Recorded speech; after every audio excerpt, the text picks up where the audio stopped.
ತಮಿಳುನಾಡಿಗೆ ನೀರು ಬಿಡುವಂತೆ ಸಿಡಬ್ಲ್ಯೂಆರ್ಸಿ ಆದೇಶ ತಕ್ಷಣವೇ ಸುಪ್ರೀಂ ಕೋರ್ಟ್ಗೆ ಸಿಎಂ ಅರ್ಜಿ ಸಲ್ಲಿಸಲಿ ಅಂತ ಮೈಸೂರಿನಲ್ಲಿ ಮಾಜಿ ಸಿಎಂ ಹೇಳಿಕೆಯನ್ನು ಕೊಟ್ಟಿದ್ದಾರೆ. ತಮಿಳುನಾಡಿಗೆ ನೀರು ಬಿಡುವಂತೆ ಸಿಡಬ್ಲ್ಯೂಆರ್ಸಿ ಆದೇಶ ತಕ್ಷಣವೇ ಸುಪ್ರೀಂ ಕೋರ್ಟ್ಗೆ ಸಿಎಂ ಅರ್ಜಿ ಸಲ್ಲಿಸಲಿ. ಮೈಸೂರಿನಲ್ಲಿ ಮಾಜಿ ಸಿಎಂ ಯಡಿಯೂರಪ್ಪ ಹೇಳಿಕೆ. ರಾಜ್ಯದ ಜನರಿಗೆ ಅನ್ಯಾಯವಾಗಿದೆ, ನ್ಯಾಯ ಒದಗಿಸಬೇಕು. ಕರ್ನಾಟಕದಲ್ಲಿ ಕುಡಿಯುವ ನೀರಿಗೆ ಹಾಹಾಕಾರ. ಇಂತಹ ಸಂದರ್ಭದಲ್ಲಿ ನೀರು ಬಿಡಿ ಅನ್ನೋ ಆದೇಶ ಸರಿ ಇಲ್ಲ. ಮೈಸೂರಿನಲ್ಲಿ ಮಾಜಿ ಸಿಎಂ ಬಿಎಸ್ ಯಡಿಯೂರಪ್ಪ ಪ್ರತಿಕ್ರಿಯೆ. ತಮಿಳುನಾಡಿಗೆ ನೀರು ಬಿಡುವಂತೆ ಸಿಡಬ್ಲ್ಯೂಆರ್ಸಿ ಆದೇಶವನ್ನು ಏನು ಕೊಟ್ಟಿತ್ತು ಅದನ್ನ ತಕ್ಷಣವೇ ಸುಪ್ರೀಂ ಕೋರ್ಟ್ಗೆ ಸಿಎಂ ಅರ್ಜಿಯನ್ನು ಸಲ್ಲಿಸಬೇಕು ಅಂತ ಹೇಳಿಬಿಟ್ಟು ಮೈಸೂರಲ್ಲಿ ಮಾಜಿ ಸಿಎಂ ಯಡಿಯೂರಪ್ಪ ತಮ್ಮ ಹೇಳಿಕೆಯನ್ನು ಕೊಟ್ಟಿದ್ದಾರೆ. ನಮ್ಮ ರಾಜ್ಯದ ಜನರಿಗೆ ಅನ್ಯಾಯವಾಗಿದೆ, ಇದನ್ನ ಖಂಡಿಸ್ತೀನಿ, ನ್ಯಾಯ ಒದಗಿಸಲೇಬೇಕು. ಕರ್ನಾಟಕದಲ್ಲೇ ಕುಡಿಯೋಕೆ ನೀರಿಲ್ಲ, ನೀರಿಗಾಗಿ ಪರದಾಡ್ತಾ ಇದ್ದೀವಿ. ಇಂತಹ ಸಂದರ್ಭದಲ್ಲಿ ನೀರು ಬಿಡಿ ಅನ್ನುವಂತಹ ಆದೇಶ ಎಷ್ಟು ಸರಿ ಇದೆ, ಆ ಆದೇಶ ಸರಿ ಇಲ್ಲ ಅಂತ ಹೇಳಿ ಮಾಜಿ ಸಿಎಂ ಬಿಎಸ್ ಯಡಿಯೂರಪ್ಪನವರು ಮೈಸೂರಿನಲ್ಲಿ ಮಾಧ್ಯಮದವರಿಗೆ ಪ್ರತಿಕ್ರಿಯೆಯನ್ನ ಕೊಟ್ಟಿದ್ದಾರೆ.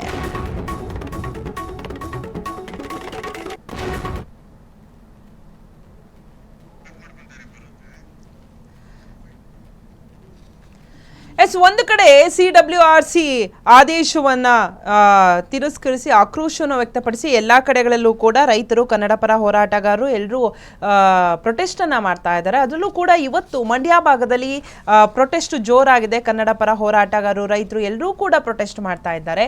ಇತ್ತ ಮೈಸೂರಿನಲ್ಲೂ ಕೂಡ ಮಾಜಿ ಸಿಎಂ ಯಡಿಯೂರಪ್ಪನವರು ಹೇಳಿದ್ದಾರೆ, ನಮಗೆ ಕುಡಿಯೋಕೆ ನೀರಿಲ್ಲ, ರಾಜ್ಯದಲ್ಲೇ ನೀರಿಗೆ ಕಷ್ಟ ಆಗಿದೆ, ನಾವು ಇನ್ನೆಲ್ಲಿ ಇರದೇ ಸ್ವಲ್ಪ ನೀರು, ಆ ಸ್ವಲ್ಪ ನೀರಲ್ಲೂ ಕೂಡ ನಾವು ಅವ್ರಿಗೆ ಬಿಡಬೇಕು ಅಂದ್ರೆ ಹೆಂಗೆ ಸ್ವಾಮಿ, ನೀವು ತಕ್ಷಣ ಸುಪ್ರೀಂ ಕೋರ್ಟ್ಗೆ ಸಿಎಂ ಅರ್ಜಿ ಸಲ್ಲಿಸಬೇಕು, ಇದು ಸರಿಯಲ್ಲ ಈ ತೀರ್ಪು ಅಂತ ಹೇಳಿ ಖಂಡಿಸಿದ್ದಾರೆ.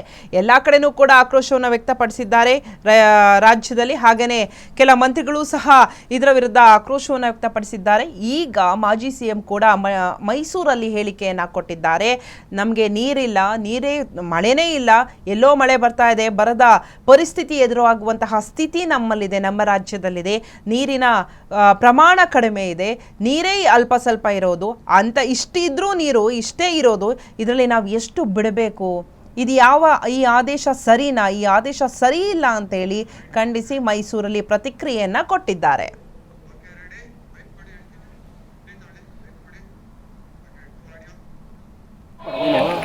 ಕಾವೇರಿ ನೀರಿನ ವಿವಾದದಲ್ಲಿ ತಕ್ಷಣ ಮುಖ್ಯಮಂತ್ರಿಗಳು ಸುಪ್ರೀಂ ಕೋರ್ಟ್ಗೆ ಅಪೀಲ್ ಹಾಕಿ ಈ ಭಾಗದ ಜನರಿಗೆ ನ್ಯಾಯ ಒದಗಿಸ್ಕೊಡ್ಬೇಕು. ಈಗಾಗಲೇ ಸಾಕಷ್ಟು ಅನ್ಯಾಯ ಆಗಿದೆ.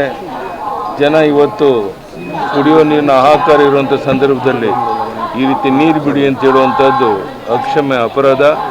ಈ ಬಗ್ಗೆ ರಕ್ಷಣೆ ಕೊಡುವಂಥ ಕೆಲಸವನ್ನು ಮುಖ್ಯಮಂತ್ರಿಗಳು ಮಾಡಿ ಸುಪ್ರೀಂ ಕೋರ್ಟ್ಗೆ ಅರ್ಜಿಯನ್ನು ಸಲ್ಲಿಸಿ ನಮ್ಮ ನಾಡಿನ ರೈತ ಸಮುದಾಯಕ್ಕೆ ನ್ಯಾಯ ಒದಗಿಸ್ಕೊಡ್ಬೇಕು ಅಂತೇಳಿ ಒತ್ತಾಯವನ್ನು ಮಾಡ್ತೇನೆ. ಧನ್ಯವಾದಗಳು. ನಮಸ್ಕಾರ.